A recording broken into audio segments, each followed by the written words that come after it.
Avec son nouveau visage et son nouveau format, île-de-la-Madeleine.com se transforme, tout en continuant d'offrir la même vue d'ensemble de notre belle région.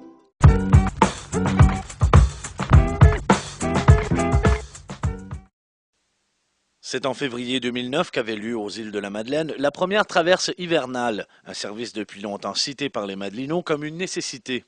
Presque un an plus tard, nous vous proposons d'écouter les propos de M. Joël Arsenault, maire de la municipalité des Îles, qui relate les principaux enjeux de ce lien avec la Grande Terre, qui aurait, chose certaine, un impact considérable sur le développement social et économique de l'archipel. C'est comme si, pour les Madelinots, notre horizon, qui est toujours très large, s'élargissait encore. C'est comme si on avait une ouverture sur le monde là, beaucoup plus grande, à la fois pour accueillir les gens qui nous entourent, mais en même temps pour voyager, pour se rapprocher du continent. C'est ce que je retiens du 3 février 2009.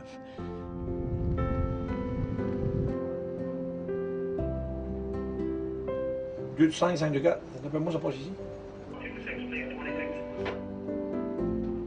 Les possibilités qu'offre un service à l'année longue sont multiples, mais c'est finalement la libre circulation des biens et des personnes pour des insulaires qui ont toujours été prisonniers de leur île. Une île extraordinaire, mais en hiver qui demeurait quand même coupée du reste du monde. Donc, des possibilités d'émancipation, des possibilités de développement économique et social qu'on n'aurait pas pu imaginer il y a 50 ans. Donc, on est véritablement dans une nouvelle dynamique de prospérité, puis d'avancement, puis d'évolution pour un archipel comme le nôtre. Il y a quelque chose de très émouvant à faire cette première traversée aller-retour à travers la glace avec un bateau qui est à peine ébranlé par la banquise, qui glisse pratiquement sur la banquise et avec un paysage extraordinaire qui met en valeur d'ailleurs le littoral madelino. C'est une croisière, puis c'est un voyage qui commence aujourd'hui, puis qui nous amène à imaginer des générations de Madelinots à venir qui vont voyager et faire vivre l'occupation du territoire des îles de façon encore plus dynamique que ce qu'on a pu faire aujourd'hui.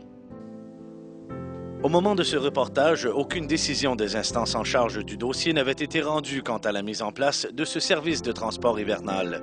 Les Madelinots sont donc en attente d'une réponse favorable et définitive et ne cessent de faire valoir leurs besoins et redoublent d'efforts pour qu'enfin puisse aboutir ce dossier qui en est un des principaux dans le plan de développement des îles de la Madeleine.